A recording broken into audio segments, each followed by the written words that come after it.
Halo Lia. Halo Marta.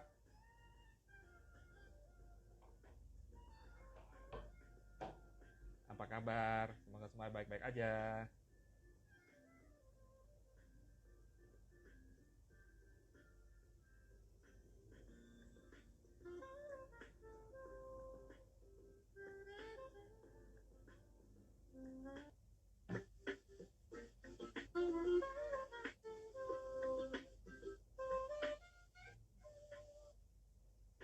Yes. Kaget. Oh. Ngeri Apa kabar, banget. Mas? Baik, baik. Baju apa baju? Baju apa baju? Oh, Ayo. beda. Beda, Hah? beda. Beda. Tapi sama kemeja yang Ada, sama. ada. Kemeja dan ada buah-buahnya, ada biru. Ada. Kacau masih Iya. ini dapat kemeja juga ketemu. Ah, udah gak bisa, udah mesti, udah apa? Feeling namanya, Mas ya. Eh, Oh, ini Ini ada apa? ini. Ada Pak Dedi Penalosa, ada Mas Eh, Putra tuh. Ya, Mas Putra tuh dari Bali tuh kayaknya eh, tuh. Ya. Oke, Tunggu dulu mudah-mudahan ya Pak. kata dia. Eh, Oke. Pak, kemarin kan Ya, katanya banyak yang itu tuh, banyak yang apa kasih masukan, sempat blur katanya. ya, Tapi ya, sekarang ya. udah, tapi sekarang udah mulus kok, udah mulus. Iya, ya, mudah-mudahan enggak Nah, lah. Jadi iya emang iya iya. mesti pakai operator yang lama kayaknya, nggak bisa mendua kayaknya. Oh, gitu ya. Operatornya nggak boleh disebut ya, nggak boleh. Nggak Oh, boleh. nggak boleh. Karena nggak disponsorin juga percuma. Belum ada ini, ya, belum ada quotation ya, belum ada ya. Belum. Yang perlu bukan Banyak yang konten, protes, invoice yang perlu. banyak yang protes kemarin Pak katanya. Ini yang followernya lebih banyak katanya malah yang lebih blur katanya. Yang followernya lebih kecil aja yang blur katanya. Kalau yang Oh, bisa gitu. iya. Iya, baik. Ini ada Alhamdulillah kita Putra. bisa ketemu Apa ya kabar? Pak. Ya, halo teman-teman semuanya. Tadi udah ada beberapa yang masuk sih. Ada dari teman-teman, Ya, ada yang dari tim aku juga, ada yang dari agensi kantor aku juga. ya. Iya, Dia iya, satu iya, dia iya. dua juga udah join nih. Udah kayak polisi ya. Iya, kemana aja mesti dipantau kayaknya, Iya, Mas. iya, iya. Wah, ini alhamdulillah dari kemarin ngobrol-ngobrol kita, ya banyak pertanyaan yang sebetulnya ternyata baru belakangan begitu sesinya kelar, karena kita Hmm. berdua udah kadu keasikan, terus juga ada delay dikit waktu itu proses masuknya, ada beberapa pertanyaan yang bahan diskusi kita yang nggak sempat kebahas, sama ada beberapa pertanyaan susulan lah. Ya ini kan sebenarnya kan Ya, tema kita hari ini kan sebenarnya adalah apa, sales leadership ya, shift ya. ya. Lalu Shift leadership. taruh Pak. Ya, ini ada Mbak Ari juga. Halo Mbak Ari, apa kabar Mbak Ari? Ari Februari. Ya, Oke. aku post dulu. Ini katanya bisa dipin ya. Aku ini nggak ngerti nih gimana cara ngepin nih. Wah, Rugi banget nih. Nanti aku minta sama ahlinya nih, ada anak milenial lebih ahli nih. Biar oh, topiknya ini. biar topiknya bisa terus kebaca di bawah, Pak. Ini agak-agak udik Oh, nih. iya. Ya, ntar belajar lagi Ini ya deh. proses Nah. shift ya. Pak, kabar baik ya? Semua kabar baik, rumah kabar baik ya? Baik, insya Allah baik. Nah, Alhamdulillah, insya Allah nah. baik. Puasa juga Gara-gara hari ke sesi, tiga. gara-gara sesi ini nggak batal puasa kan? Ngabuburit justru. Pak tahu nggak sih Pak, ini ya ini aja dikit sebelum kita mulai. Ini di jam kita ini lagi rame banget nih IG live ini. Kita bisa kalah ini. Iya. Iya, Makanya banyak banyak selebgram ini. Waduh, ini kita harus gimana ini? beda lah. Kita ngobrolin kan ngobrolin beda. Kita bukan ngobrolin Iya, mereka betul soalnya. beda ya. Iya. Itu Pak Dedi, Pak Dedi ada Penalosa. iya ada ini apa? Inisiatif zakat. Inisiatif zakat. Halo halo Alia. Oke. Halo Indah. Halo Oke, semuanya. Indah. Oke. Oke, semua. Oke. Kita Nah, mulai mungkin aja Pak ya sedikit. ngobrol-ngobrolnya ya. Apa silakan mau Boleh. ngomong duluan. Mungkin Silakan Pak. sedikit Mas, kenapa kita angkat ini penggalan katanya sales leadership gitu ya. Iya. Jadi mungkin sebagai pembuka kali ya Mas Kemal ya, sebagai Oke, pembuka oke. kenapa sales leadership ini kalimatnya adalah leadership. Jadi memang sebagai seorang pemimpin harus dapat membawa kepada perubahan ya. Hmm. Jadi intinya begini, kalau kemarin kan kita bahas bahwa apakah posisi yang akan melahirkan pemimpin atau pemimpin yang melahirkan posisi, kan gitu ya. Nah, jadi jelas sekali bahwa posisi sebagai manajer belum tentu sebagai seorang leader, ya. Tetapi leader dapat menciptakan posisi, itu kondisinya. Maka kenapa kita pilih materinya itu sales leadership adalah bagaimana dan apa tugas seorang pemimpin untuk membawa, untuk mengajak pada perubahan kepada timnya. Itu sih yang kita buka sekarang. Sip. Masih ingat banget tuh statement itu tuh. Ya. Oke. Pak, ini gara-gara Alfa di awal kita ketemu minggu lalu kan nunjukin 2 buku tuh. Itu ngomong-ngomong, kita ngomongnya Simon Sinek atau Simon Sinek sih namanya? Itu dia. Ya apalah, whatever lah. Pronunciation-nya lah. Ya, Simon Sinek atau Simon Sinek aja. Kita orang Indonesia ya. Bulan puasa dimaafin lah kalau salah-salah sebut.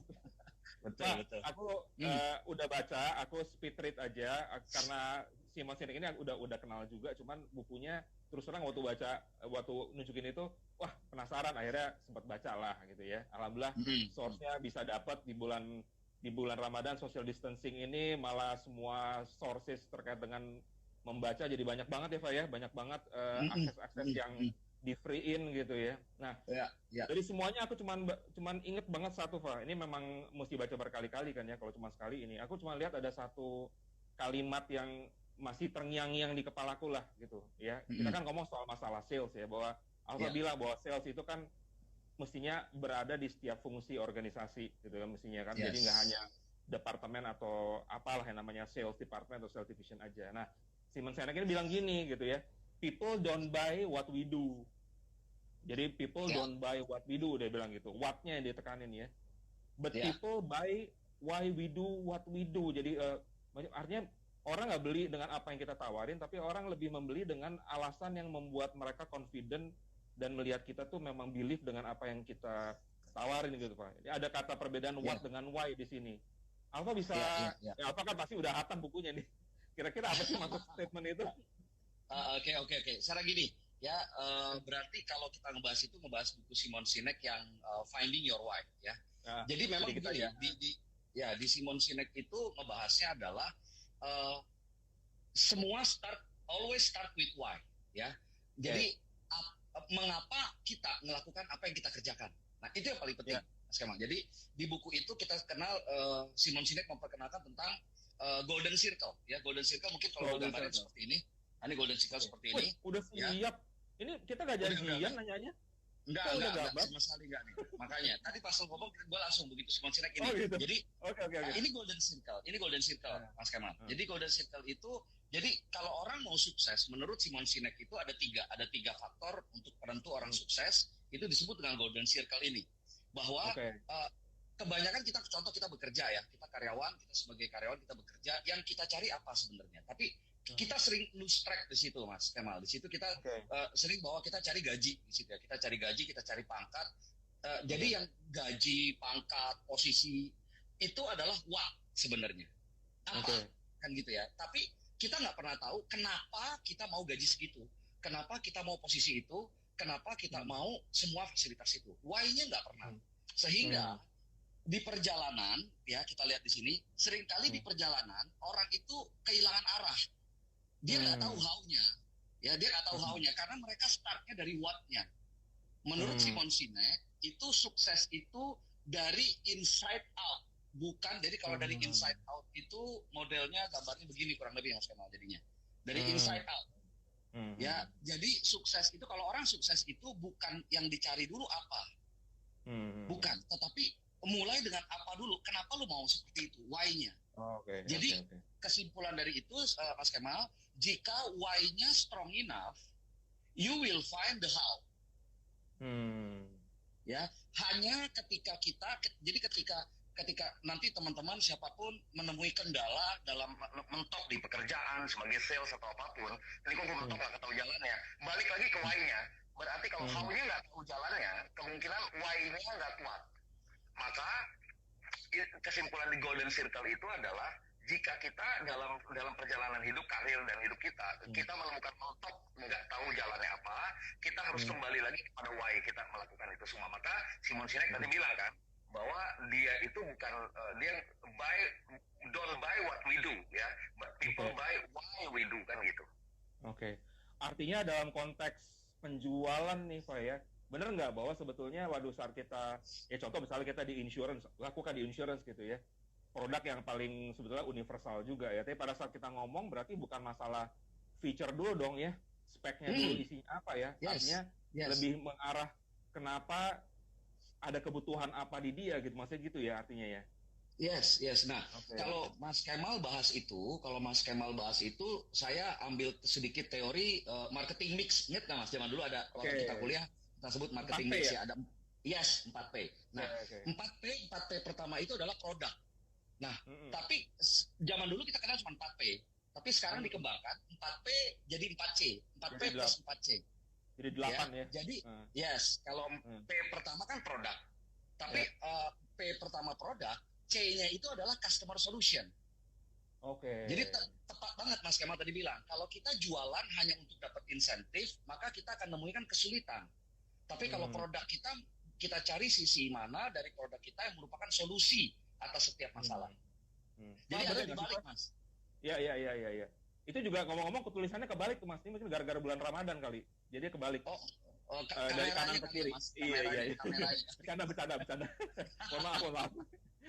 Jadi kan kalau aku lihat Pak, itu kan yang di jantungnya di Golden Circle itu adalah why ya. Bisa dibilang sebenarnya kalau orang bekerja apapun fungsinya, sejauh dia udah temukan why-nya, dia akan bisa belajar lebih cepat untuk how dan what-nya. Oh gitu ya. Lancarnya seperti itu. Jadi memang bicara why-nya. Maka tadi ketika kita mau 4P tadi ya, 4P adalah produk. Produk itu adalah apakah produk kita ini bisa dijual. Apakah kayak tadi Mas Kemal nanya tentang insurance ya.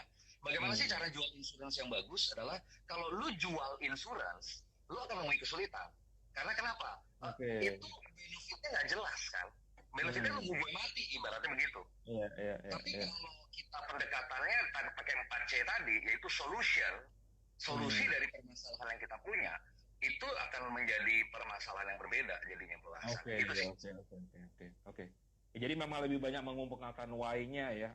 Sifatnya memang lebih ke arah spesifik, tailor-made, dan sifatnya emosional yang akhirnya menjadi lebih jelas akhirnya dia mau memilih yang mana ya. Oke.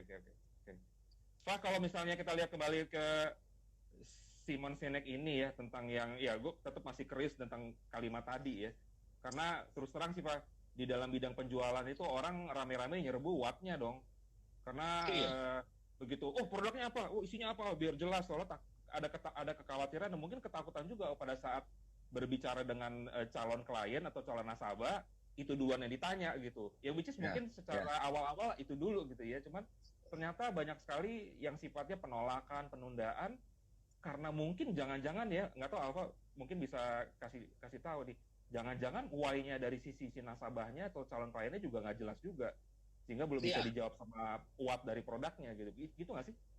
Iya, mungkin gini, ambil contohnya kayak produk yang lebih jelas lah, kayak kita gini, tidak semua orang ya membeli bor alat bor tembok gitu ya untuk ngebolongin tembok, bukan. Orang ngebeli bor itu alasannya beda-beda. Saya bisa beli bor, Mas Kemal bisa beli bor, kita sama-sama datang ke S Hardware supaya kita datang ke S Hardware, kita beli sama-sama bor yang sama kita beli, tapi kita punya why-nya kan beda. Why-nya beda, maka ketika upselling fungsinya sama ya, cuma why-nya beda. Iya, what-nya kan bornya, tapi why kita mau, maka di tenaga wiraniaga di S Hardware juga kesulitan untuk upsell. Kenapa dia beli bor yang harganya mungkin let's say lah 500.000, kenapa nggak beli yang 1 juta? Karena mereka nggak sentuh why-nya. Kayak mungkin Mas Kemal bilang, kalau Mas Kemal beli bor buat apa? Oh enggak, saya cuma mau ngebor ini aja, kursi kayu saya itu butuh baut, jadi saya butuh baut, jadi cukup bor yang 500.000, kan begitu. Tapi karena saya nggak tahu fungsinya, bahwa kalau medianya beda, tembok dan kayu itu harus bornya beda, saya ngelihat Mas Kemal ngambil 500, bisa yang 500.000, bisa jadi saya terpengaruh dengan yang sama. Tapi kalau si wiraniaganya tahu, Pak, kenapa Bapak mau beli bor? Apa yang Bapak gunakan? Apa tujuan Bapak untuk beli bor ini? Oh, saya mau pasang figura di tembok. Nah, figuranya sebesar apa? Kalau figuranya kecil, berarti butuh baut yang besar. Nah, why-nya balik lagi, always come with why. Ya kalau misalnya ya ini karena memang skopnya kan kalau lebih sempit, kalau di bidang aku kan memang di insurance ini kan memang apapun produk yang kita tawarkan kan, apalagi kalau terkait life insurance ya, apapun produknya dari zaman dulu sampai sekarang paling cuma 3 ya. Saat orang masuk rumah sakit, saat orang akhirnya sakit kritis atau sakit terminal illness atau akhirnya orang meninggal dunia kan gitu ya. Artinya kalau kita berbicara tentang why doang, dari zaman dulu sampai zaman sekarang ya produknya cuma 3 itu aja, dan akhirnya jadi mati kutu semua kan tenaga pemasar kita, karena feature-nya kayak apa cuman berbasis 3 aja Pak. Even sampai sekarang gitu ya. Jadi once orang masuk rumah sakit, 1, once orang kena critical illness, 2, satu lagi orang meninggal. Ya memang ada perantaranya, ada orang cacat, kecelakaan lah, cuma paling 3 itu aja. Nah, cuman kenapa akhirnya jadi banyak sekali keputusan-keputusan pengambilan berkali-kali, upsell, cross-sell, mungkin salah satunya karena why tadi ya Pak ya. Artinya memang mereka lebih memandang dari implikasinya, kalau saya ngambil ini implikasinya ke arah mana, kalau tiba-tiba saya suatu saat di masa produktif tiba-tiba saya meninggal, impact-nya ke arah income saya gimana, impact-nya ke arah pendidikan anak saya, mungkin lebih ke arah why di situnya kan, sampai akhirnya dia menemukan produk yang what-nya sangat jelas untuk menjawab why dia gitu kan, mestinya. Iya, cuma kan sekarang banyak juga orang sales, apalagi untuk tenaga insurance itu ya, nggak sedikit begitu datang ke calon customer bilangnya bahwa Pak, insurance kita ada yang cuma 200.000 loh preminya, what-nya yang dicari. Oke. Ada 200.000, iya Pak, 200.000 doang Pak sebulan, ayo deh Pak coba dulu, ya udah diambil 200.000. Jadi cross-sell-nya nggak jalan dan nggak dapat. Bukan gini, kita bukan, memang sih tujuan utama kita sales, kita mau premi yang besar karena kita dapat insentif yang besar. Itu absolutely kan begitu ya. Obviously itu seperti itu. Dan sah-sah aja. Yes, itu sah-sah aja. Tapi bagaimana cara teknik untuk kita membuat upselling? Kita udah ngebukanya dengan preminya 200.000 loh Pak. Nah, udah susah. Begitu mau naikin manfaatnya, why-nya itu kan larinya ke manfaat Mas. Sementara quality pasti akan berbanding lurus dengan price juga akhirnya Pak ya. Yes, kalau pasti kuat aja. Nggak, gue agak ngelamun sedikit waktu Alfa cerita tadi, jadi ngebayang kayak brand-brand gede ya, walaupun nggak dibayar di sini ya, kayak BMW, Mercy, kayak Apple, itu paling orang sampai bisa beli berpuluh-puluh kali lipat dari produk standar kebanyakan, itu pasti karena why-nya ya Pak ya, berarti ya. Iya. Bukan hanya why-nya ya berarti. Maka sekarang begini, sebenarnya gini, kalau kita sedikit ngebahas tentang psychological kenapa terjadi jual beli gitu ya Mas ya. Saya datang ke Mas Kemal sebagai insurance agent bukan nyari insurance-nya, benar nggak itu? Saya nggak nyari insurance, saya nyari apa? Saya ada penyebab kenapa saya tiba-tiba telepon Mas Kemal dan saya mulai tanya, Mas Kemal, kan Mas Kemal pernah tawarin saya asuransi ya? Penyebabnya ini, why-nya ini yang nggak tahu. Itu yang mesti digali. Fact finding itu harus ada. Jadi selalu. Jadi orang itu membeli sebenarnya sebelum dia memutuskan membeli itu ada problem yang dihadapi kan gitu Mas. Karena ada permasalahan yang dia hadapi, maka dia ketemuin kita kan gitu. Maka kalau ada satu quotes yang di buku yang Atomic Habit ya, Atomic bilang gini bahwa there always story behind the story. Selalu ada cerita di balik cerita. Jadi kalau orang datang, itu yang mesti digali. Jadi ketika orang datang, gue nyari asuransi dong, itu ceritanya. Tapi ada cerita di balik ceritanya. Oh iya, gue kebetulan gue bisa nih asuransi ini. Dan kebetulan bulan ini kita ada premi murah lo, premi promo lo, cuma 200.000, nggak dapat akhirnya. Lu jual kuat. Terus begitu, oh yaudah boleh deh, kasih proposal, misal gitu Mas ya. Nah, Mas Kemal kasih lah simulasi ke saya. Begitu saya baca, kok nggak nyambung. Nggak nyambung sama saya. Karena nggak sempat kegali ya, baru di permukaan. Iya.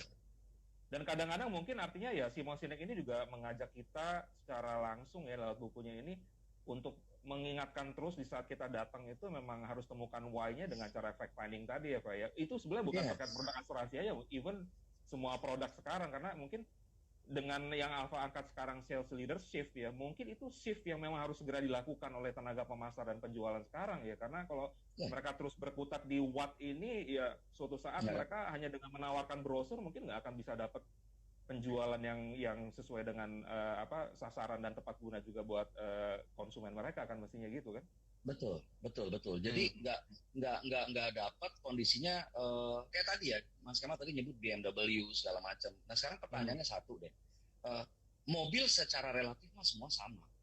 Sekarang pertanyaan saya, bicara relatif yang harganya sama Pajero dengan Kijang misalnya gitu ya, harganya kurang lebih sama 450, 350, 450. Tapi saya yakin orang yang membeli Pajero dengan orang yang membeli Kijang itu orangnya beda. Ya, orangnya beda. Jadi kenapa Anda membeli Pajero, kenapa Anda membeli Kijang, itu berbeda alasannya. Contoh, kenapa lu beli Pajero harga sama? Kenapa nggak Kijang? Kijang kan mobil kan? Oh enggak. Begitu naik Pajero tuh karena gede, besar di jalan, wah kayaknya rasanya gimana gitu. Nah, dia sampai kan bisa larinya ngebayangin ya. iya kan Dia larinya sampai keluar. bisa ngebayangin dia ya. Yes. Kebanggaannya. Jadi begitu naik mobilnya bangga. Kalau Kijang semal-mali Kijang ya Kijang is Kijang kan begitu. Iya. Terus kalau kayak contoh Alphard deh, Alphard. Saya ngambil jokesnya begini ya, Mas. Kenapa mobil Alphard itu bisa dijual sampai 5M sampai 3, 4, 5M? Kenapa? Saya cuma bilang gini, lu akan tahu kenapa mobil Alphard harganya segitu setelah lu turun dari mobil Alphard di tempat keramaian. Ya, kalau orang itu why-nya itu. Itu why-nya kencang. Itu why-nya kencang. Cuma untuk why itu orang bayar 3 miliar. Iya. Dan selalu cari tempat ramai. Sah-sah aja. Jadi mungkin bukan Alphard-nya, bukan Alphard, tapi begitu turun dari mobil Alphard, rasanya itu yang nggak bisa dinilai sama duit. Rasa bangga, rasa gimana gitu lah. Iya. Maka teman saya pernah buat jokes gini Mas Kemal. Mas Kemal ingat nggak kalau di jalan-jalan tuh di stiker-stiker mobil ya, di stiker mobil di belakang itu suka ada stiker yang gambar ada stiker anak, kakak, mama, tante gitu ya. Iya. Itu langsung tulis happy family. Nah, biasa stiker-stiker itu kita temui di mobil-mobil kayak Avanza kan gitu ya, terus Terios kayak gitu. Saya sendiri nggak pernah nemui stiker itu ada di mobil Alphard. Nggak ada. Jarang. Hampir nggak ada. Nggak pernah. Pertanyaannya apa? Karena gini Mas. Apa tuh? Di stiker itu biasa tulis happy family kan gitu ya. Jadi orang-orang di mobil-mobil kayak Avanza dan sejenis ya, bukan gue nggak mendiskreditkan satu brand ya, enggak ya. Iyalah, jadi pastilah. orang-orang di merek tersebut mereka ingin dilihat bahwa we are happy family kan gitu ya. Jadi mobilnya apa, we are happy family. Tapi kalau orang-orang yang udah di dalam mobil Alphard, gue nggak perlu ngomongin ke orang we are happy family. We are indeed kita happy, betul kan? Jadi ada sense itself Yes. Kurang lebih begitu. Kurang lebih begitu. Oke, kalau gitu kita mesti mesen Alphard dong habis ini. Amin. Insyaallah amin. Pak, ini gue nyalak dikit nih. Gue nyalak dikit. Kan apa ngomong 4P terus ada 4C. Nah, ini jadi kepikiran many years ago ya. Jadi keingatan. Ini topik kita kan memang di seputar sales. Tapi kan sebetulnya sales itu kan salah satu proses dari proses-proses yang lain di belakangnya nih, Pak. Yang before and after-nya ya, input output. Jadi aku bisa bilang inputnya sales itu kan sebenarnya kalau lari ke belakang sebelumnya ada marketing, belakangnya lagi ada branding gitu ya. Nah itu kalau menurut Alpha itu kan tengah fungsi, sementara sales ada di ujung, sementara ada pendahulunya yang lain gitu. Nah menurut Alpha tuh dengan adanya sales leadership ini atau sales lah secara keseluruhan, itu sebetulnya emang udah termasuk di dalamnya atau gimana sih? Di marketing dan branding sendiri gitu. Apa itu satu kesatuan terpisah belajar sendiri-sendiri atau kita belajar sales sendiri itu emang udah mencakup semuanya gitu? Oke, sekarang gini, Mas, kita kaitkan dengan leader ya sebagai pemimpin ya. Kita lihat gini lah bahwa bukan banyak lah, hampir semua sales leader itu berangkat dari orang sales, kan gitu ya. Jadi dia adalah dulu sales dan dia berhasil sebagai sales, lalu dinaikkan dari jadi supervisor atau team leader sampai akhirnya jadi manajer lah posisinya. Jadi kemarin itu dia masih sebagai doer, kan begitu ya. Dia doer. Nah, ketika hari ini dia diangkat naik ke atas, alasannya cuma dua biasanya. Dia dari tim yang lain, orang ini misal saya diangkat menjadi pemimpin, menjadi tim leader dari semua sales yang ada.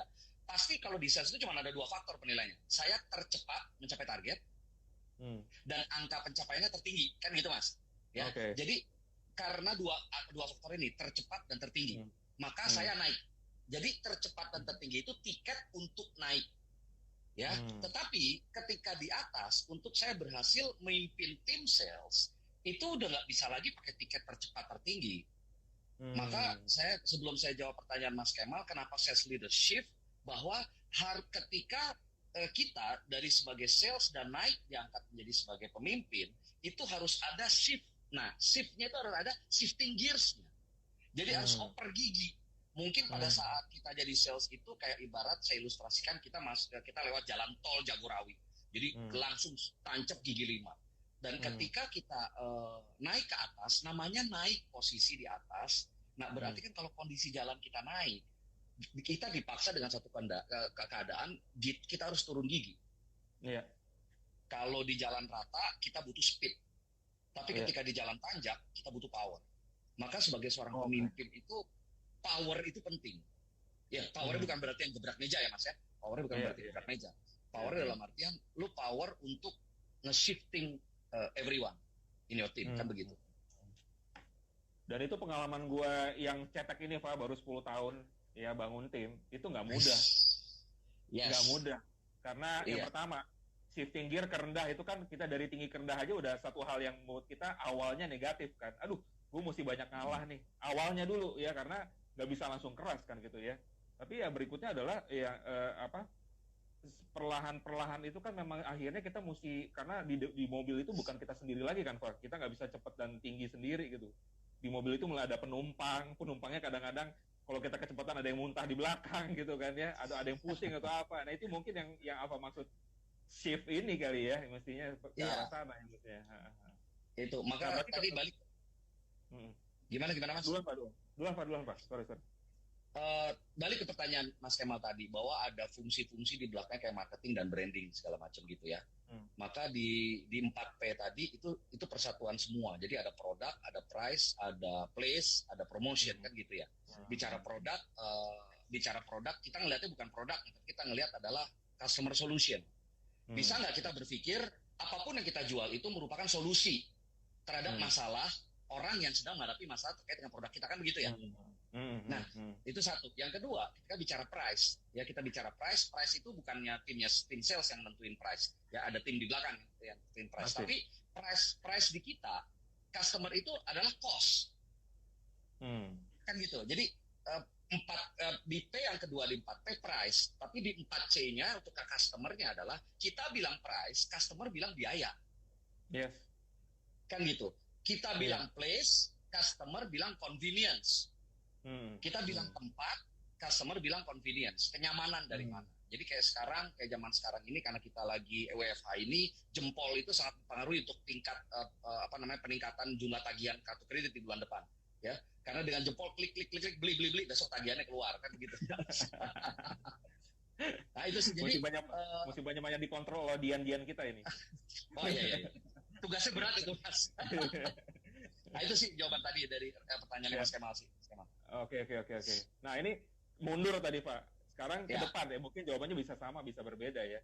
Justru ya contoh lah kalau di kami ini kan kita kan jalanin semua tuh Pak, branding karena kita sifatnya individual profesional gitu ya, sifatnya profesi sendiri. Berarti kan kalau misalnya aku lagi prospek Alfa kan melihat brandingnya Kemalnya, mungkin bukan agency atau bahkan perusahaan asuransi di belakang aku ya, karena mereka udah selling itself kan sebetulnya kan, mereka udah gede gitu, udah ratusan tahun di dunia ini. Cuman begitu Kemal lahir sebagai agen asuransi, Kemal harus membangun brandnya sendiri kan. Nah itu menjadi brandingnya Kemal, proses marketingnya Kemal dan sales. Nah tapi ada satu lagi apa yang gue tanya sebenarnya, aku mau tanya, setelah sales itu selesai itu ada satu argo lagi yang justru lebih panjang dari peristiwa sales itu sendiri, yaitu service Pak. Pelayanan itu kan di bidang, apalagi kayak kami yang akhirnya selesai menyerah terimakan polis asuransi kan sudah argo terpanjang dan terlama kita ya ini jujur aja nih Pak, doa kami kan di agen asuransi kan bukan doain nasabah kita mati duluan sakit cepat dan sakit kan Pak. Doa kita adalah selalu agar mereka sehat, berkah usianya, panjang umurnya ya kan, karena ya mudah-mudahan seperti itu sampai polis akhirnya jatuh tempo kan. Cuman yang namanya risk kan selalu akhir kejadian ya.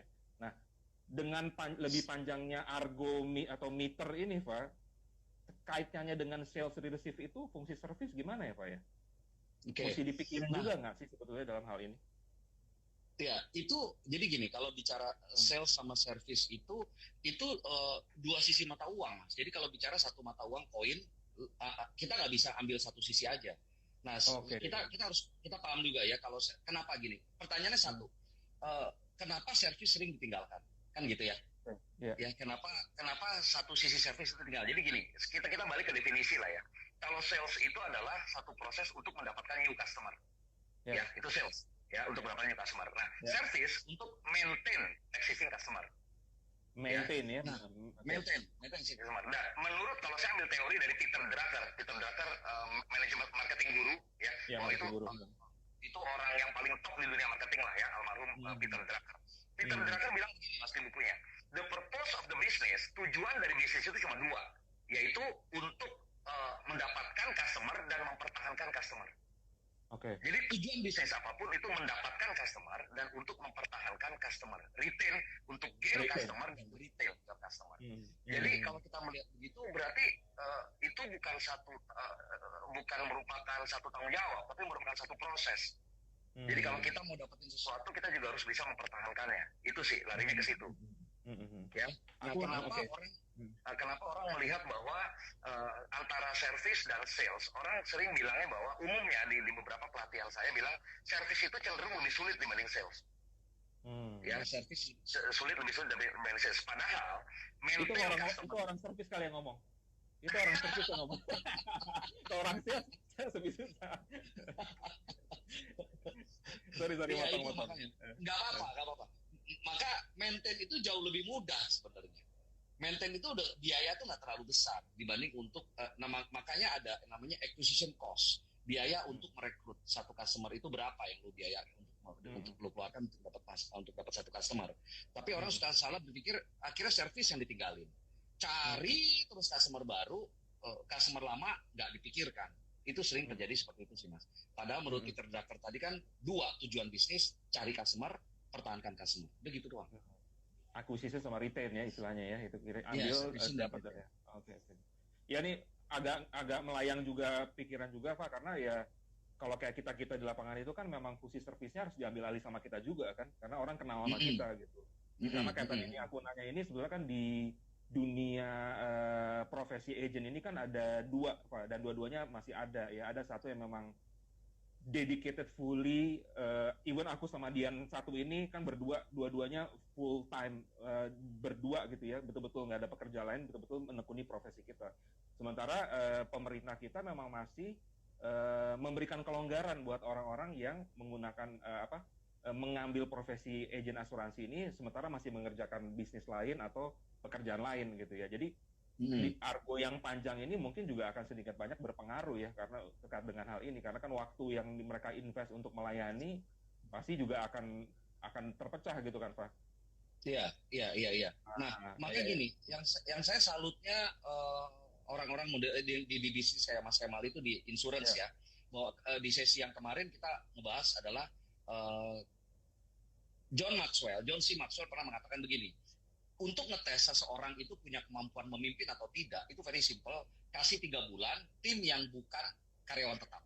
Ya, mereka yang outsourcing, mereka yang freelancer.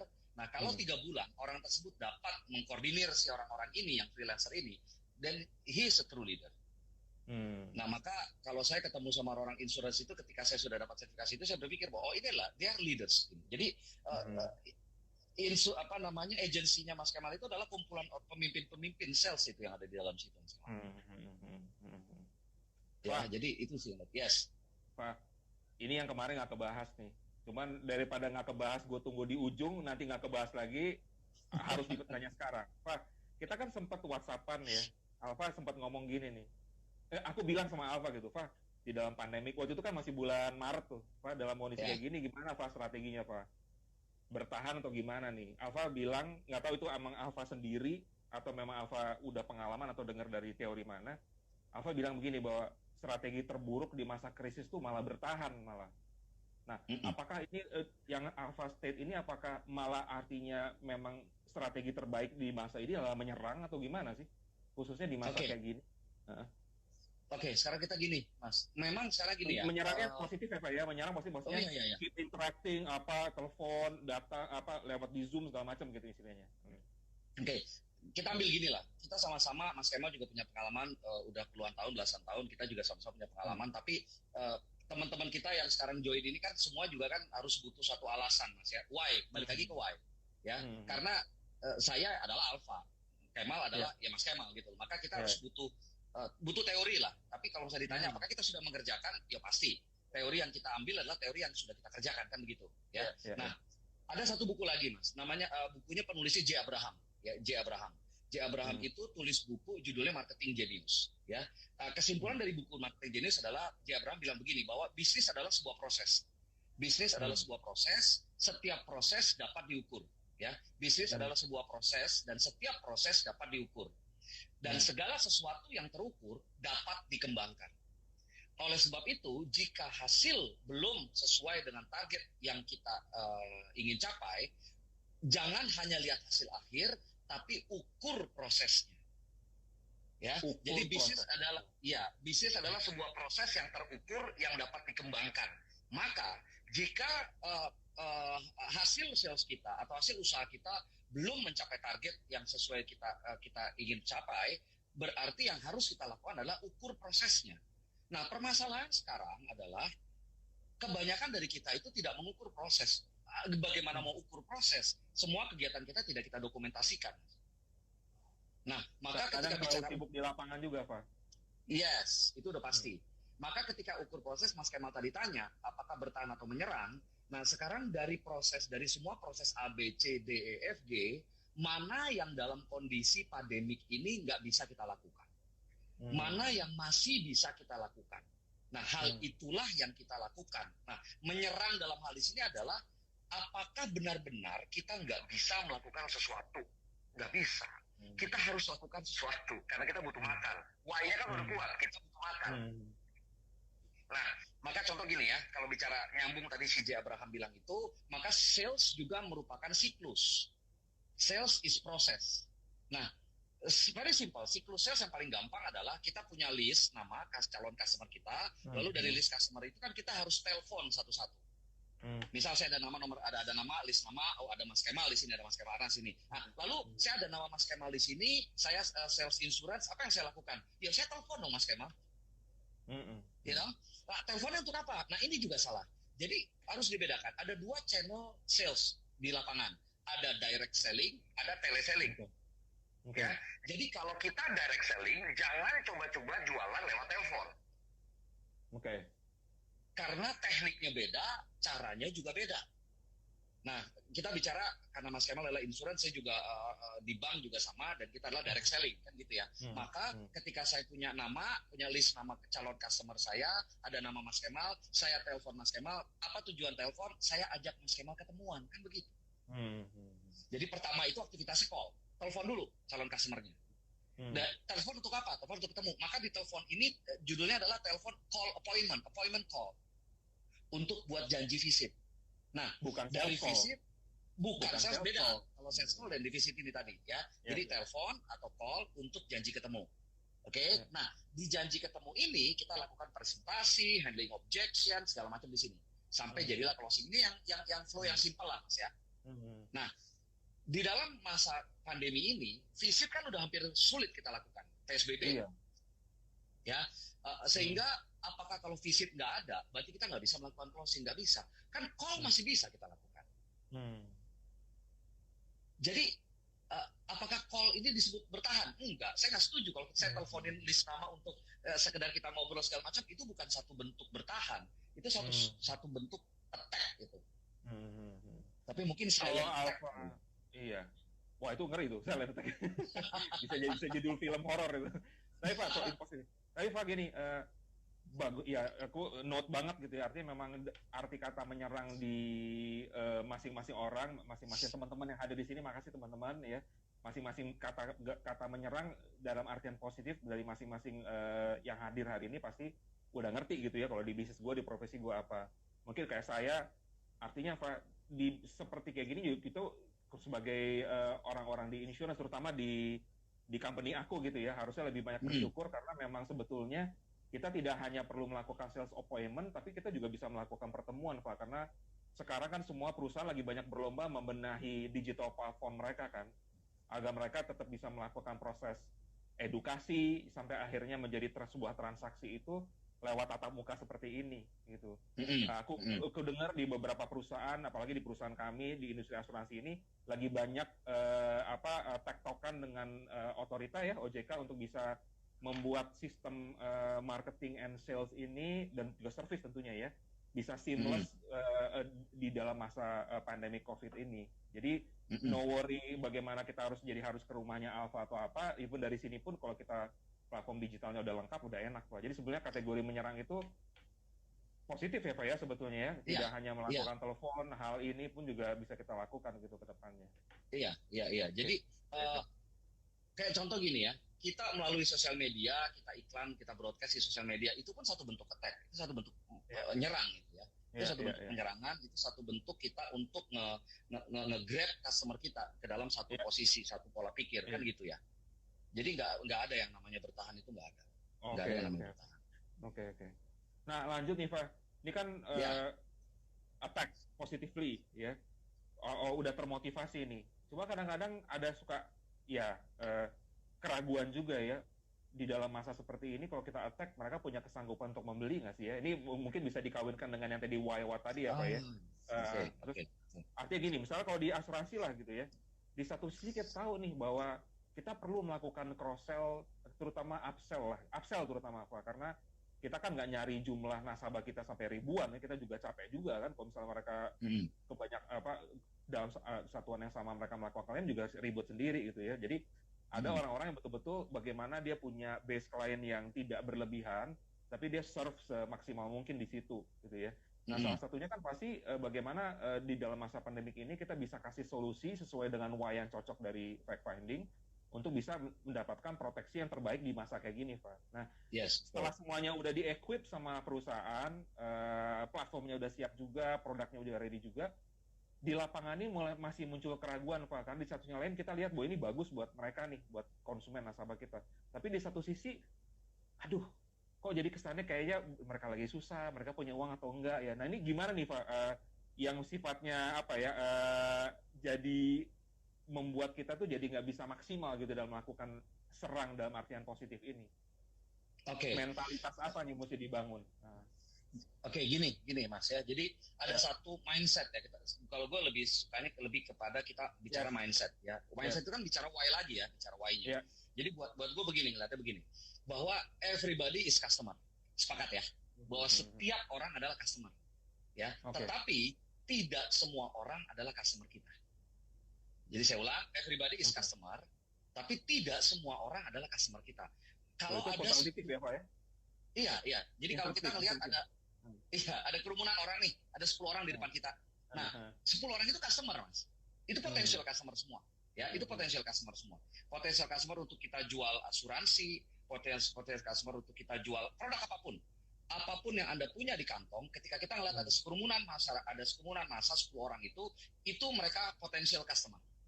Ya, itu dulu yang pertama. Nah, tetapi pertanyaannya, dari 10 potensial customer itu, mana yang customer Anda?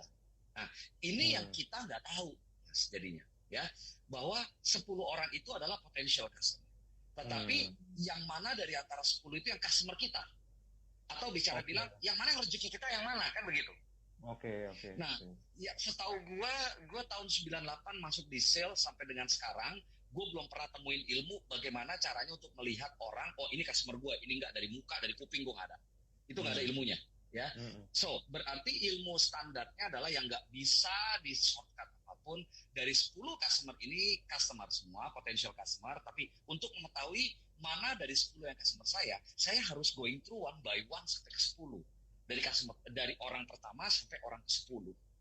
Nah, itu yang harus kita lakukan. Nah, jadi permasalahannya sekarang di sini lebih kepada kenapa ada orang yang lebih sukses padahal jualannya sama, produknya sama. Nah, ada orang yang baru ketemu customer ketiga, udah stres, udah capek, dia stop. Tapi ada orang yang terus dari ketiga nggak ada, terusin ke-4, terusin ke-5, ke-6, sampai ke-10. Ternyata yang customer dia adalah customer ke-10. Nah, ini bicara mentality, bicara why-nya kan jadi. Tapi dia harus lewatin 9 orang tadi ya, Pak? Harus lewatin 9 orang tadi. Dan tidak ada shortcut apapun setahu gue itu ilmunya, nggak ada ilmu lompatan itu nggak ada. Artinya kembali lagi bilangan besar itu menentukan sekali di awal-awal karir kita sebagai tenaga pemasaran, tenaga penjualan ya. Iya, the law of the large numbers. Iya. Hukum angka besar. Ya, hukum angka besar. Setuju. Iya. Istilahnya kalau di kantor, Alfa duluan, silakan. Kalau dulu kita kenal ada satu teori Pareto ya. 80-20 rules kan gitu ya. Saya nggak tahu ini masih eligible atau nggak sekarang, tapi di beberapa bisnis ada orang yang mengatakan bahwa 80-20 itu nggak bisa lagi kita jalanin ya. Karena persaingan udah cukup tinggi. Tapi oke lah, kita pakai standar adalah 80-20. Berarti 80-20 gimana? Dari 100% orang ya, dari 100% usaha biasanya akan menghasilkan adalah hanya 20%. Ya, jadi yang menghasilkan income itu hanya 20. Tetapi si 20% itu akan mengkontribut 80% dari target kita. Itu kejadiannya kan seperti itu. Oke. Ini sebetulnya terkait nih. Ini kita memang jauh nih. Alfa ngomong itu memang tadinya kepotong tadi mau ngomong itu juga, Pak. Kalau di kantor kita itu ada istilah namanya ASQ, Pak. Apa tuh? ASQ. Jadi untuk bisa mencapai ya goals atau apapun lah target, apapun lah dalam organisasi, kita mesti menggerakkan 3 roda A, S dan Q itu. Roda yang pertama tuh A, activity. Jumlah pertemuan, ya jumlah sales, jumlah appointment, ya jumlah pertemuan, jumlah follow up, dan agen sekaliber apapun nggak akan bisa mengenolkan A ini. Jadi kalau di awal karir seorang agent atau tenaga pemasar penjual di bidang bukan asuransi aja, activity is the key gitu awalnya. Jadi nggak bisa menghindari karena dia dulu 20 tahun pakar pemasaran, dia 10 tahun gelarnya S2 di bidang marketing, lalu dia join di bidang pemasaran penjualan, dia melupakan aktivitas, dia tinggal memilih orang yang tadi apa itu ilmu sakti dari 20 orang yang ini nggak bisa gitu ya. Jadi dia melakukan activity dulu. Nah, setelah activity itu S, Pak, itu skill. Skill itu kalau di kami namanya closing ratio. Jodohnya kita setelah bertemu sejumlah aktivitas itu, setelah berapa pertemuan itu jodohnya. Kalau jodoh kan pasti dari Tuhan ya, tapi kan ikhtiar kita pasti dengan berbagai skill kita gitu. Nah, tapi kembali lagi Pak, S ini tetap yang nomor 2 kan, bukan nomor 1. Artinya memang keberhasilan seorang di awal-awal fungsi dia sebagai tenaga penjual dan pemasar itu adalah aktivitas dulu, baru skill. Nah, baru yang ketiga tadi itu Pak, yaitu Q. Q itu nanti akhirnya ketemu juga di saat kita aktivitasnya udah cukup, rutin, kita selalu melakukan training, selalu ketemu Coach Alpha nih, mungkin setiap minggu di Sales Leadership. Setiap minggu kita nanti buat ya. Maka akhirnya kita akan bertemu dengan pasar-pasar yang berkualitas yang akhirnya menjadi ambasador kita, Pak. Jadi ASQ itu yang akhirnya 3 roda yang akhirnya akan menggerakkan semua omset penjualan kita sampai kita berhasil mencapai goal kita. Itu kalau di versi kita ya. Berarti Q-nya itu quality ya Mas ya? Quality of market. Oke. Mungkin awalnya ya kalau di kami itu kan memang memberikan solusi, tapi kan pasti based on kemampuan orang dalam premi ya. Mungkin dalam solusi-solusi yang mungkin nggak bisa langsung, contoh misalnya kalau idealnya kan Pak, kalau misalnya seseorang itu lagi men-set sebuah produk asuransi jiwa untuk meninggal gitu, kita kan punya ada suatu acuan baku juga, at least uang pertanggungannya itu 10 kali dari penghasilan tahunan kita. Jadi kalau misalnya penghasilan tahunannya 1M, dia mestinya harus punya uang pertanggungan meninggal tuh 10 miliar. Nah, itu ada baseline-nya gitu ya. Nah, cuman kan nggak bisa kita langsung meminta orang untuk membuka asuransi dengan pertanggungan 10 miliar. Kalau orang-orang seusia kita itu bisa jutaan, Pak. Bisa di atas 5, bahkan bisa 7-8 juta gitu per bulan preminya. Nah, artinya sampai kita menemukan quality of market itu, pasti kita, di tengah aktivitas kita yang lagi bekerja banyak ini, kita akan menemukan orang-orang yang mungkin hanya bisa mampu menyisikan atau menabung dananya untuk dibuatkan proteksi itu mungkin nggak perlu 10 miliar dulu, mungkin 1 miliar dulu, mungkin 2 miliar dulu, sampai akhirnya ketemu di pasar-pasar yang lebih berkualitas gitu Pak. Itu kalau nyambung dari yang Alpha tadi, penjelasan tadi di awal tadi. Gitu. Ya, nah ini menarik nih Mas. Ini gue sambungin lagi ya. Jadi kalau Mas Kemal tadi di perusahaan asuransinya Mas Kemal ada ASQ ya, activity, skill dan quality. Gue cuma memperkuat teori ini ya, memperkuat skema ini ya dengan satu teori. Nah, gue tertarik dengan teorinya tadi ada activity dan skill, yaitu mungkin Mas Kemal pernah dengar tentang development stages ya. Jadi untuk mengembangkan orang itu ada 2 faktor Mas. Jadi untuk penentu untuk orang bisa sukses itu 2 faktor, yaitu skill udah pasti, tapi yang paling utama bukan cuma skill Mas. Ternyata yang paling utama itu adalah will. Oke. Ya? Will itu kemauan. Nah, jadi gini, kalau bicara sales leadership terkait leadership, di beberapa pelatihan gua bikin satu bagan, satu kuadran. Jadi ada 4 kuadran, jadi ada kotak besar dibagi 4. Lalu yang kayak begini ya, contohnya ini gue tulis tadi, yang tegak ini ditulis skill, yang di bawahnya will. Sehingga nanti di tengah-tengah sini akan kepecah 4 kuadran, mana kuadran yang paduannya low will low skill. Atau high will low skill, atau high skill high will, atau high skill high will. Nah, sehingga memang kunci cuma 2, Mas. Jika ada tim sales kita atau kita nggak mencapai target, pertanyaannya cuma 2. Lu punya skill nggak terhadap produk yang lu harus jual? Kalau lu nggak punya, ya udah permasalahannya mungkin 1 skill. Tapi pertanyaan lagi, kalau ini gue punya ada satu tim, gue nggak jualan-jualan, gimana ya katanya? Oke, dia, nah tadi ya, gue kaitkan ke ISQ tadi ya, aktivitasnya gimana? Wah, dia kalau gue suruh call males bukan main. Ya udah, masalahnya di activity. Kalau di skill, kita bisa develop dia, Mas. Kita bisa latih dia. Pendekatan untuk meningkatkan skill itu bisa dengan training, bisa dengan tandem, bisa dengan joint visit, ya kan kita bisa lakukan seperti itu kan. Tapi kalau bicaranya will itu harus dari dalam. Jadi ada senior gue bilang begini, Pak, kalau gue disuruh pilih orang goblok sama orang males, gue mendingan pilih orang goblok. Jadi bilang gitu. Ya, kalau orang goblok masalahnya di skill. Ya kalau goblok, gue juga goblok. Gue belajar, gue jadi pinter, kan begitu. Tapi kalau orang malas, even gue gebrak meja, gue terbalikin meja pun tetap dia nggak akan bisa bergerak. Jadi kalau bicara will, itu arahnya udah ke attitude problems. Kalau bicara will. Ya. Will itu barang besar yang bisa satu sesi sales leadership lagi nih Pak, soal will ini. Karena will ada kaitannya dengan temannya satu lagi, why juga. Ujungnya ke situ-situ lagi. Lari ke situ. Memang semua ilmu kan akan ngarah ke satu, Mas. Jadi bicara salah satu kalau gue pakai bahasa zaman Orde Baru, ejawantah. Salah satu bentuk ejawantah dari will ini kan activity, Mas. Orang melakukan aktivitas ini dengan dia tiap bisa datang ke kantor tepat waktu, datang kantor nggak pernah telat, pulang juga nggak langsung seperti itu. Nah, itu bicara aktivitas itu bicara will. Jadi kalau Mas Kemal tadi bilang ESQ itu ya nyambung. Hanya dengan will yang memadai, maka skill akan meningkat, kan begitu. Iya. Nah, will plus skill akan kualitas jadi gitu. Oke. Ya, will plus skill akan kualitas. Oke. Kalau gitu Pak, itu modal tadi gue add will satu lagi. ASWQ. Atau WASQ. Ya. Tapi enggak, Mas. Actually activity ini juga udah satu bentuk implementasi dari will. Satu bentuk implementasi. Will itu kan bisa macam-macam ya. Dengan kita hadir udah will. Dengan kita mau mempelajari produk-produk knowledge itu juga udah will.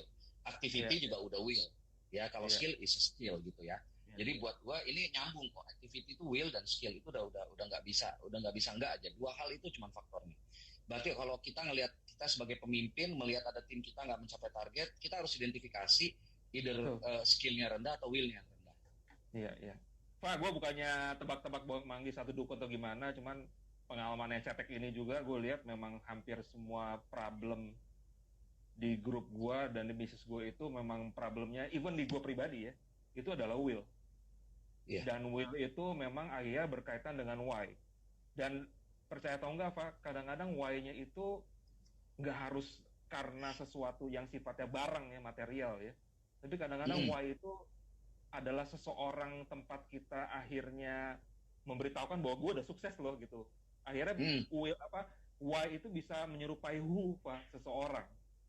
Jadi kadang-kadang orang itu siapa, kayak misalnya gue aja tuh ninggalin semua pekerjaan gue yang sebetulnya ya alhamdulillah banget Pak, dari sisi penghasilan sih udah oke banget ya, tapi gue tinggalin semuanya mulai dari nol lagi, bahkan minus waktu itu karena dengan meninggalkan kantor jadi ada hutang yang mesti disubsidi gitu, jadi minus gitu kan ya. Lalu dalam 2 tahun akhirnya gue ambil dian satu gue ya di perusahaan lamanya. Kebayang nggak itu? Jadi gue jadi kebayang betul juga kata Alfa, artinya memang kalau will seseorang nggak kuat gitu ya, keputusan-keputusan besar dalam hidup untuk fokus di bidang apapun yang dia kerjakan itu it's not gonna happen gitu. Akhirnya dia hanya jadi air yang nggak pernah mendidih 100 derajat gitu, karena mungkin will-nya itu Pak. Gue jadi ingat satu kalimat kan selalu ya, kalau orang-orang sales nih, kalau lagi training apa pasti sering ngomong, kalau mau pasti bisa, kalau mau ya, berarti kan will-nya itu berkait dengan why, yang why-nya itu bisa macam-macam ragamnya, dan belum tentu juga why itu karena uang juga Pak. Kadang-kadang banyak juga orang yang bergerak bukan juga karena uang juga gitu. Oke, ini pengalaman pribadi ya. Gue terakhir itu di perbankan itu tahun 2011 Mas Kemal ya. 2011 gue nggak usah sebut nama banknya, gue di perbankan 2011. Itu di 2011 itu pada saat umur gue 35 ya. Jadi di 2011 umur gue 35. Sekarang berarti 40 ya Pak, baru 40 sekarang. Sekarang ya masih 36 Mas. Jalannya lama. 35 jalan 36 macet jalannya kan gitu. Udah mau buka nih Pak, udah nggak bisa serius yang denger. Oke. Nah, di 2011 karena gue memutuskan resign itu Maret 2012 ya. Nah, di 2000 yang gue ceritain gini, di 2011 itu gue umur 35, posisi gue itu adalah National Direct Sales ya, National Direct Sales Division Head di salah satu bank swasta tersebut. Dan sebagai gambaran di bank swasta tersebut, bank itu sekarang bank ranking 4 kalau nggak salah ya, bank ranking 4 sekarang ya. Ya, ranking 4 dan pada saat itu gue umur 35 dan sebagai division head itu di bank tersebut gue L3 di bawah direktur utama. Jadi dari dirut lalu ada si A, si B, C, ini gue. Ya. Nah, kalau gue bicara gaji ya, karena kita ngomong gaji sebagai karyawan, itu udah sekitar 35 satu bulan. Tahun 2011. Jadi tahun 2011 gue udah dapat gaji yang 35 dan COP gue kurang lebih sekitar 300-an juta. Itu tahun 2005. Tahun 2011 ya. Di 2011 gue pegang nasional direct sales itu yang pakai yang outsourcing semua dan gue pegang 450 orang umur 35. Sekarang kalau kita ngomong bicara manusia wajar, manusia normal di umur 35 posisi udah segitu tinggi, siapa yang nggak nahan, Mas? Sekarang orang pasti mau. Sehingga ketika gue memutuskan untuk gue resign, nggak ada yang bilang gue orang waras, pasti bilangnya gue orang gila. Pasti gue bilangnya orang gila. Tapi berarti sekarang ada dua orang gila lagi IG live ya? Iya. Berarti ada dua orang gila lagi IG live. Ada dua orang gila yang lagi IG live dan dua orang gila ini punya istri yang lebih gila dari dia. Iya, jadi ada 4 orang gila. Nah, ketika gue putusin resign dan sampai dengan sekarang, maka kenapa orang nggak pernah berani untuk keluar dari karyawan tetap ya, untuk dia mengarungi dunia sendiri sebagai sales, karena why-nya nggak cukup besar. Jadi ketika gue keluar di sini, gue ngeliatnya begini cuma, Mas, ini gila sih, gue bilang apa, gue nggak cari duit sekarang. Dan jujur benar-benar to be honest. Jadi gue mikirnya gini, lebih kepada udah ngarah kepada gimana gue nyiapin gue mati sekarang, kan begitu. Gimana gue bisa lebih berguna kepada orang lain, gue ngebantu orang lain. Karena ada teman gue tadi, Pak Deddy Velalosa itu dari Inisiatif Zakat Indonesia, itu dia pernah kasih ke saya, beliau senior saya bilang gini, Pak Fa, ingat satu Pak, memudahkan orang maka kita dimudahkan. Memudahkan orang maka kita dimudahkan, oke. Ya, memudahkan maka dimudahkan. Kalau kita angkat masalah orang, maka masalah kita pun akan diangkat. Nah, dari situ akhirnya saya berpikir, ketika tanya, kenapa sih Pak, lu berani untuk mutusin keluar? Sebenarnya gue gak pernah keluar, gue tetap dalam dunianya, gue dunia sales, gitu ya. Cuma ketika gue di luar sini, ketika gue udah resign for good, gue bisa bebas membantu orang siapapun, ya. Dan memang tujuan gue utama adalah untuk membantu orang, gitu sih Mas Kemal. Jadi why-nya itu lebih kepada ngebantu orang. Nah, tapi ketika orang dibantu, ternyata orang dibantu itu juga tahu terima kasih, dikasih gue duit, gitu. Intinya seperti itu, Mas. Ya, maksudnya money comes later gitu kan ya? Ya. Jadi dan letternya letter kuadrat. Amin. Dan disumbangkan ke dompet dua apa, gitu dong. Amin. Udah pasti larinya ke sana. Ini kalau tiba-tiba putus kan gak enak banget nih. Nanti pemirsa kecewa ya nih ya. Pak, sorry nih Alfa, ini kayaknya agak goyang nih. Bentar ya.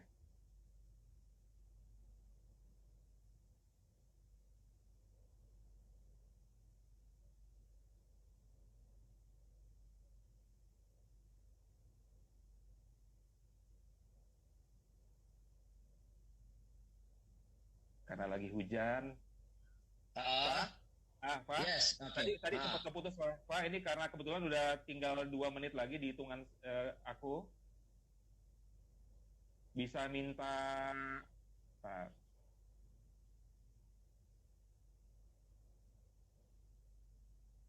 Ada lagging, Pak, sebentar, Pak. Di layar aku, Alfa wajahnya stagnan. Ini udah. Pak, tolong Pak kasih pesan buat kita, Pak, ya karena ini juga lagi menjelang Ramadan gitu ya. Ini tinggal 20 detik lagi, Pak. Ada pesan singkat nggak sih, Pak? 20 detik lagi di masa pandemik yang kita nggak tahu sampai akhirnya kapan, kita sebagai orang-orang yang terutama di garda depan ini yang harus work from home, bagaimana menjalankan fungsi sales leadership ini sih, Pak? Kira-kira 10 detik lagi ya, Pak. Jadi gini. Krisis itu akan membuat kita ngebuka topeng kita. Sebenarnya kita tuh seperti apa, ya? Krisis itu akan membuat